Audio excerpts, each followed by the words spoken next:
Assalamualaikum warahmatullahi wabarakatuh. Ila hadratin Nabi Mustafa sallallahu alaihi wasallam thumma ila hadrati ikhwanihi minal anbiya'i wal mursalin wal awliya'i wasyuhada'i was salihin wal ulama'i ila milin thumma arwahil muslimin wal muslimat wal mu'minin wal mu'minat min masyarikil ardi ila magharibiha barriha wa bakhriha khususan aba'ana wa ummahatina wa ajdadana wa jaddatina wa masyayikhana wa masyaikha masyayikhina wa nahusul husus ila hadrati ruhi Syekh Ahmad ibnu Ali ibnu Hajar al-Asqalani wa Syekh Abdul Karim wa Syekh Ahmad Marzuki wa Syekh Makhras Ali wa Syekh Ahmad Idris Marzuki wa Syekh Mafiyah Makhras wa Syekh Abdul Aziz Mansur wa Syekh Muftul Bastur Biri wa Syekh Mansur Jawari thumma ila hadrati ruhi Syekh Mansur Adnan wa Syekh Karmani Anwar wa Syekh Abdul Malik Safi wa Syekh Abdul Malik Bakhri wa Syekh Ilham Nadir wa Syekh Halim Samsuri wa Syekh Halim Turmudi wa Syekh Sigit Waluya wa Syekh Ahmad Hudari wa Syekh Bambang Suprayugi wa Syekh Imam Supramo wa Syekh Bustami Mustafa thumma ila hadrati ruhi Syekh Masruhin wa Syekh Abdul Hafiz Satari wa Syekh Farhan wa Syekh Maksum wa Syekh Kusrin thumma ila hadrati ruhi Ummi Hajah Sakona binti Ahmadi wa Abi Haji Muslim bin Karsana wa ukhti Siti Juwairiyah wa ukhti Siti Aisyah lahumul Fatihah. A'udzu billahi minasyaitonir rajim. Bismillahirrahmanirrahim.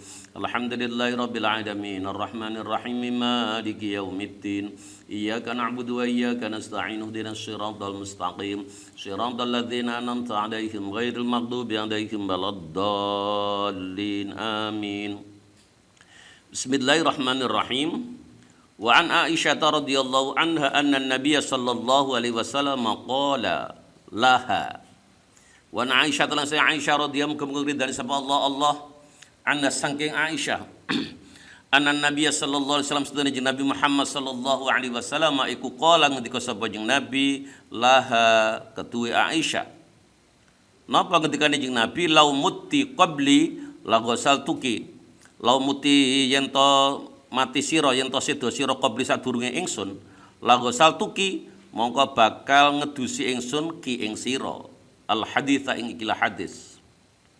Rawajir ta'ahud sahaba Ahmad Imam Ahmad wa Ibnu Majah wa sahaha nyuhakin wa hadis sahaba Ibnu Hibban Imam Ibnu Hibban. Ini artinya bahwa Rasulullah itu punya azam nanti kalau ternyata yang meninggal lebih dahulu itu Aisyah, maka Rasulullah lah yang akan memandikannya. Ini artinya apa? Bahwa seorang suami boleh memandikan jasad istrinya ketika meninggalkan itu. Itu semestinya kalau kita membaca kitab Subul Salam itu ada juga penjelasan-penjelasan bagaimana kalau ada seorang wanita yang meninggal dan di tempat itu tidak ada orang lain kecuali laki-laki. Yang laki-laki itu bukan mahramnya.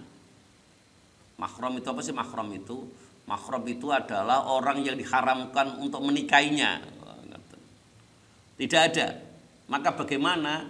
Itu di kitab Subul Salam dijelaskan bahwa tidak perlu dimandikan, cukup untuk ditayamumi gitu ya. Cukup ditayamumi. Karena darurat kan itu. Sama dengan sekarang kan kalau saudara-saudara kita yang meninggal karena Covid, itu kan tidak dimandikan itu ditayamumi.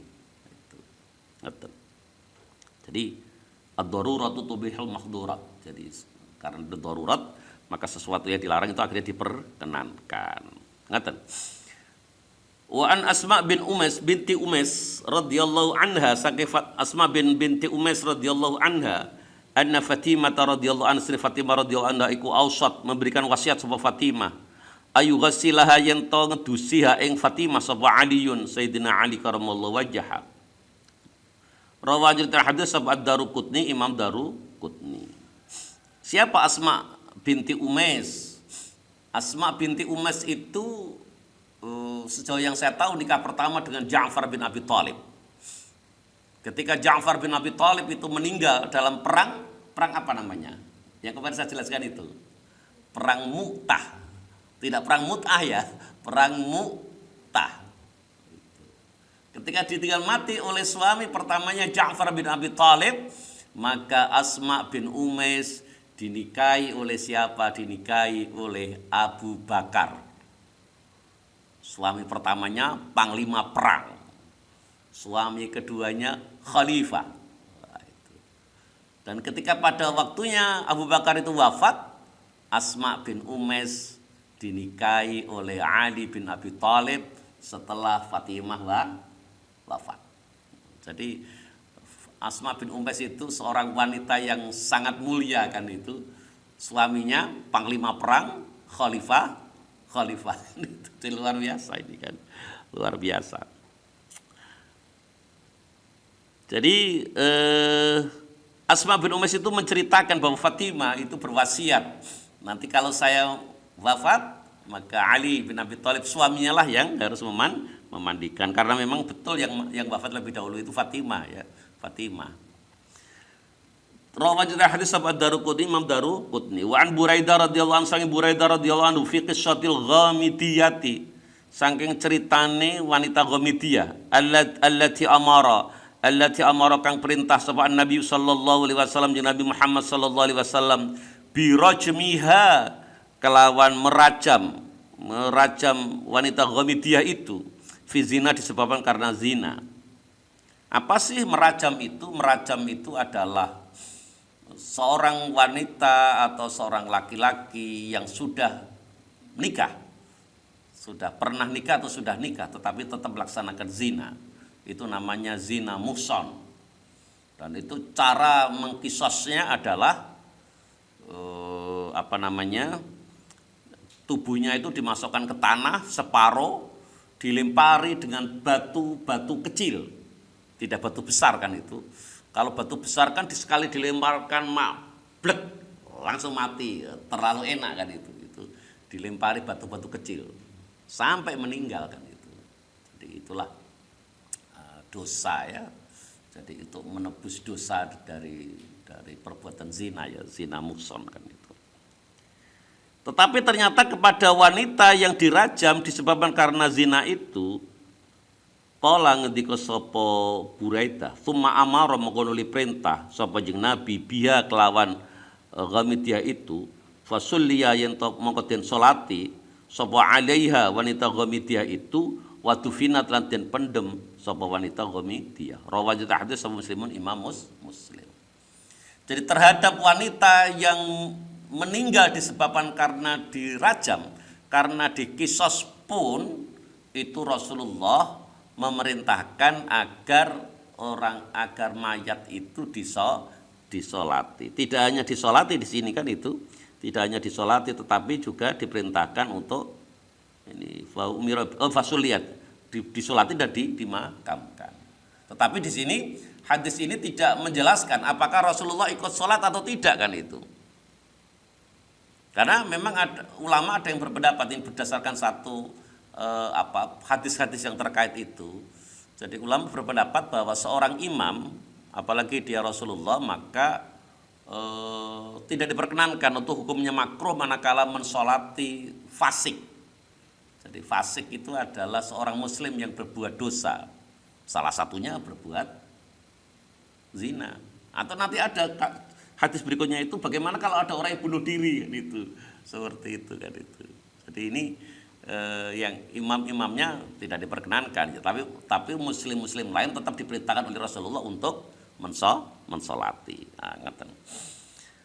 Rawajah hadis Muslim Imam Muslim. Wan Jabir bin Samurah, sang Jabir bin Samurah radhiyallahu anhu qala qala Jabir utiyan Nabi sallallahu alaihi wasallam bi rajulin qatala nafsahu bi masyaqi ini. Utiat tekan sapaan Nabi sallallahu alaihi wasallam birojulin dengan seorang laki-laki qatala kang membunuh diri sapa rajul nafsa kang dene rajul bimasyaqi kelawan landepe jemparing. Walam yusalli maka ora salat sama Nabi alaihi ngatasi rajul. Nah inilah yang tadi saya jelaskan itu, kalau ada orang yang mati karena berbuat dosa ternyata Nabi tidak mensolati, maka ulama juga meyakini bahwa terkait dengan wanita yang dirajam tadi Rasul juga tidak ikut mensolati kan itu, tetapi memerintahkan orang lain untuk mensolati itu kan itu. Tetapi yang datang ini tidak laki-laki yang bunuh diri itu, masa laki-laki bunuh diri bisa datang gitu ya, diinformasikan dari orang lain lah, ada orang ngasih tahu ya Rasul ini ada seorang laki-laki yang bunuh diri kan itu, dan ternyata Rasul tidak mau mensolati. Termasuk Rasul tidak mau mensolati siapa? Seseorang yang ketika meninggal masih punya hutang dan tidak ada ahli warisnya yang menanggung hutang Itu kan itu. Ini Rasul juga tidak mau untuk mensolati. Rawahu Ahmad Muslimun Imam Muslim. Wan Abi Hurairah radhiyallahu anhu sang Abi Hurairah radhiyallahu anhu fi qissatil mar'ati ing dalam ceritane seorang wanita allati kanat kang kanat ono sapa al mar'ah iku takummu tukang nyapu sapa mar'ah al masjid ing masjid, atau takummu itu tukang membuang kotoran ya bersih-bersih lah. Bersih-bersih al masjid ing masjid fas'ala maqul takon anha saking mar'ah saking wanita itu sapa Nabi sallallahu alaihi wasallam jeung Nabi Muhammad sallallahu alaihi wasallam faqalu mongko padha matur sapa sahabat matat sampun sedo sapa al mar'ah faqala mongko nuli ngendika sapa jeung Nabi afalakum tum adantumuni afalakum ana ta ora ana sira kabeh iku adantumuni meruhaken sapa sira ni ingsun faka'annahum mongko kaya-kaya para sahabat iku sagharu padha milang-milang cilik sapa sahabat amroha ing perkarane si wanita yang menjadi tukang bersih-bersih masjid itu. Jadi Rasul terlihat tidak berkenan. Kenapa ketika wanita yang bersih-bersih masjid meninggal itu kok Rasul tidak diberitahu kan itu. Jadi seakan-akan sahabat itu menganggap ya biasa saja lah ini orang cuman bersih-bersih. Ngapain nggak sampai memberitahu Rasulullah? Faqala mongko nuli ngendika sapa Rasulullah, "Dulluni ala qabriha, dulluni." Muga-muga tolong dudono sira kabeh ingsun ala qabri ing atase kuburane al mar'ah. Fadallu mongko nuli duduhaken sahabat ing Kanjeng Nabi. Fasalla mongko nuli salat sapa Kanjeng Nabi alaiha ing atase kuburane si mar'ah. Akhirnya Rasulullah itu pergi ke kuburan dan Rasulullah itu akhirnya salat mensalati wanita tukang bersih masjid itu di kuburannya. Muttafaqun alaihi. Wa zatalan nambah sapa muslimun Imam Muslim, summa qala mongko nuli ngendika sapa Kanjeng Nabi inna hadzil qubura setune ikilah kuburan iku mamlu'atun dan kebai apane zulmatan petenge ala ahliya ing atase ahline si mar'ah. Wa innallaha lan setune Allah iku yunawiru akhire madangi sapa Allah ing kuburane mar'ah lahum tetap kedua alin mar'ah bisolati disebabkan karena salat wa alaihim mengatasi ahli kubur itu. Jadi kuburan-kuburan di daerah itu semula sedemikian gelap gulita dan disebabkan karena salatnya Rasulullah Muhammad sallallahu alaihi wasallam di kuburan itu, maka akhirnya kuburan itu menjadi terang. Menjadi terang. Dan ini saya alami dulu saya alami ketika ayah saya meninggal, ketika ibu saya meninggal, saya tidak bisa nyolati ketika jasad ayah dan ibuku masih di rumah waktu itu kan itu. Karena ketika ayah saya meninggal tahun 96 ya, 96. Saya sedang di Jakarta untuk ngambil S2 kan itu. Saya ditelepon, tidak dikasih tahu kalau ayah saya meninggal, jadi dikasih tahu masuk rumah sakit itu. Pulang saya mencari pesawat, ternyata pesawatnya delay sampai 3 jam. Sampai rumah sudah mendekati maghrib kan itu. Dan akhirnya kesepakatan orang yang di rumah itu bahwa ayah saya dimakamkan lebih dahulu kan itu. Jadi akhirnya saya sampai rumah, terus saya ke kuburan untuk mensolati beliau di kuburan. Demikian juga ibu juga sama. Saya sedang ngajar, saya masih ingat waktu itu kelas crash sehingga saya harus kuliah di lantai 4 itu, lantai 4. Itu juga gitu. Jadi kalau dari Kediri ke Demak kan nggak ada pesawat kan itu, akhirnya kita naik mobil waktu itu. Naik mobil ya sudah terlalu sore lah. Akhirnya keponakan saya telepon, ya Bapak Ali di makamnya mau nunggu sampean ya, buat apa nunggu saya kan itu? Apakah kalau nunggu saya akan hidup kembali kan juga tidak kan itu ya? Kalau itu ya saya persilakan untuk dimakamkan saja kan itu. Jadi seperti itu. Jadi kalau kita tidak bisa mensolati langsung ya kita boleh untuk ke kuburan meniru Rasulullah ini untuk sholat di kuburan atau sholat ghaib kan itu kan seperti itu. Wa an Hudzaifah radhiyallahu anhu, sayyid Hudzaifah radhiyallahu anhu, anna Nabiy sallallahu alaihi wasallam, sedene Rasulullah sallallahu alaihi wasallam iku kana ana sapa jeneng Nabi iku yanha nyegah sapa jeneng Nabi anin na'yi saking memberitakan kabar kematian. Ini nanti ada dua hadis ya yang berbeda. Kalau menggunakan hadis ini Rasul itu mencegahnya untuk memberitahukan kabar kematian. Rawanya hadis sahih Ahmad Imam Ahmad wa Tirmidzi dalam Tirmidzi wa hasana lan menganggap hasan sahih Tirmidzi ing hadis. Wa an Abi Hurairah radhiyallahu anhu, sang Abu Hurairah radhiyallahu anhu, anna Nabiy sallallahu alaihi wasallam, satune jeung Nabi Muhammad sallallahu alaihi wasallam iku awe kabar sapa jeung Nabi an-Najasiyah ing meninggalnya Raja Najasi fil yaumi ing dalam satu dina alladzi kang mati sapa Najasi fi ing dalam yaum wa kharaja lam sapa jeung Nabi bim kan ashab lan para sahabat jeung Nabi ilal musalla maring tempat kon salate si Raja Najasi niku fa saffa maka nuli membuat saf baris bim sapa jeung Nabi bim kan sahabat wa kabbara lan nuli takbir sapa jeung Nabi alaihi ngatas Raja Najasi arba'an ing petang takbiran muttafaqun alaih. Jadi hadis yang ini memperlihatkan bahwa memberikan kabar kematian itu boleh, karena Nabi itu juga pernah memberikan kabar kematian terkait dengan meninggalnya Raja Najasi. Tetapi yang pertama tadi naha an-na'ya, ya seperti inilah kan itu, seperti inilah. Jadi kalau dalam bicara tentang usul fikih, seperti contoh kuntun nahaitukum an ziyaratil qubur fazuruha. Jikalau ada larangan dan akhirnya diperintahkan, itu mengandung pengertian sunnah. Contoh tadi itu, pertama dilarang untuk melaksanakan ziarah kubur. Tetapi akhirnya fazuruha, mongko becik padha ziarah sira ha ing kuburan, ing mayit yang sudah meninggal itu. Maka hukumnya ziarah kubur itu menjadi sunnah kan itu. Jadi banyak hadis yang terlihat saling bertolak belakang. Itulah sebabnya kenapa orang yang tidak tabakhur fil ilm, orang yang tidak punya ilmu itu tidak boleh beristihad. Siapa yang harus beristihad itu? Orang yang sangat menguasai Al-Quran dengan berbagai ulumul Quran, orang yang menguasai hadis dengan berbagai ulumul hadis, orang yang mengetahui bagaimana para ulama sudah mendiskusikan masalah itu, baru boleh menjadi mujtahid. Sayang orang sekarang, banyak orang yang tidak punya ilmu, bahkan dia baru sadar masuk Islam, yang disebut dengan da'i atau ustadz mu'allaf itu, yang belum punya banyak ilmu, sudah menjadi ustadz, menjadi penceramah yang luar biasa, siap untuk melaksanakan dialog interaktif. Wah, dialog interaktif itu sama posisinya seperti mufti kan itu. Mufti itu siapa? Orang yang memberi fatwa, ditanya oleh mustafti, ditanya oleh audien, dia menjawab. Jadi kalau terjadi dialog interaktif itu sama dengan itu kan itu. Bagaimana kalau jawabnya salah? Dosa.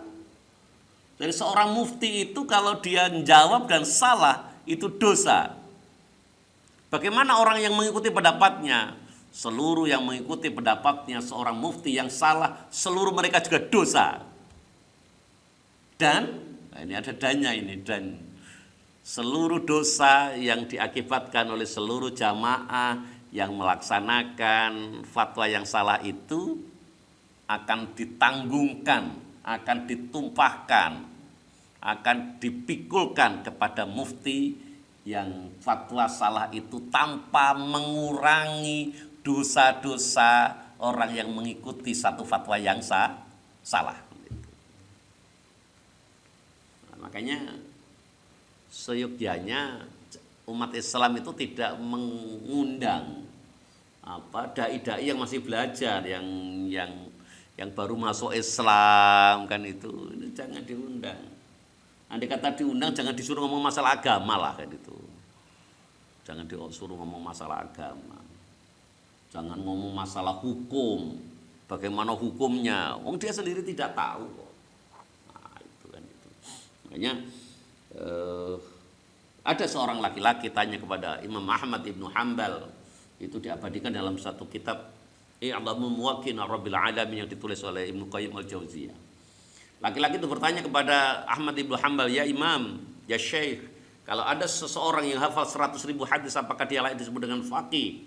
Jawabannya la, tidak. Bagaimana kalau 200.000? Jawabannya masih tetap la. Bagaimana kalau 300.000? Jawabannya masih tetap la. Bagaimana kalau 400.000? Jawabannya Imam Ahmad tetap la, tidak layak. Orang yang hafal 400.000 hadis disebut dengan faqih. Kita bisa bayangkan ya, 400.000 hadis. Saya kan membaca webnya Mahat Kampus itu ya, Mahat Kampus saya membaca itu. Itu dari 24 santri non tahfidz itu ketika diwajibkan menghafalkan Arba'in Nawawi yang jumlah hadisnya ada berapa? 42. Ternyata tidak seluruhnya bisa hafal. Memang menghafalkan hadis itu jauh lebih sulit dibanding menghafalkan Al-Quran. Sulit, jauh lebih sulit. Tidak seluruhnya. Baru 42 tidak bisa, apalagi ini sampai ratusan ribu. Makanya wajar kalau pengarang kitab ini, Ibnu Hajar Al-Asqalani itu, beliau tetap bermadzhab. Beliau adalah pengikut Imam Syafi'i kan itu. Padahal beliau Al-Hafidz kan itu. Al-Hafidz itu orang yang hafal lebih dari 100.000 hadis. Bisa dibayangkan. Nah, sementara orang-orang sekarang yang hafal hadis tidak, hafal Al-Quran tidak, ngerti ulumul Quran tidak, ngerti ulumul hadis tidak, dia tidak mau bermadzhab, tidak mau mengikuti siapapun. Dia langsung kembali arruju ila Quran wal hadits kan itu. Wah, ini bisa celaka kan itu. Bisa celaka. Jadi seperti itu kan itu. Oke. Nah, nanti kita akan paham bahwa pada masa Rasulullah itu ketika sholat mayit ternyata tidak hanya 4 rakaat. Nanti kita bisa tahu kan itu. Bisa kita baca nanti. Wa Ibnu Abbas radhiyallahu anhu masa Ibnu Abbas radhiyallahu anhu qala sama Ibnu Abbas sami'tu midang katakan ingsun an-nabiy sallallahu alaihi wasallam ing Nabi Muhammad sallallahu alaihi wasallam yaqulu halin itu sapa Nabi ma min rajulin ora ana ta setengah sangking wong lanang ya mutu muslimin kang muslim ya mutu kang mati sebab rajulun muslimun itu fayaqumu mongko nuli jumeneng atau nuli salat ala janazatihi ing atase si janazah rajul. Sapa sing salat arbauna wong 40 apane rajulan wong lanange la yusyrikuna kang padha ora nyekutokaken sapa arbauna rajulan itu billahi ing Allah sya'anu jiwiji illa syafa'ahumullah illa syafa'am kecuali nyafaati memberikan pitulung hum ing sinten ing arbauna rajulan itu sapa Allah fi ing dalam rajul.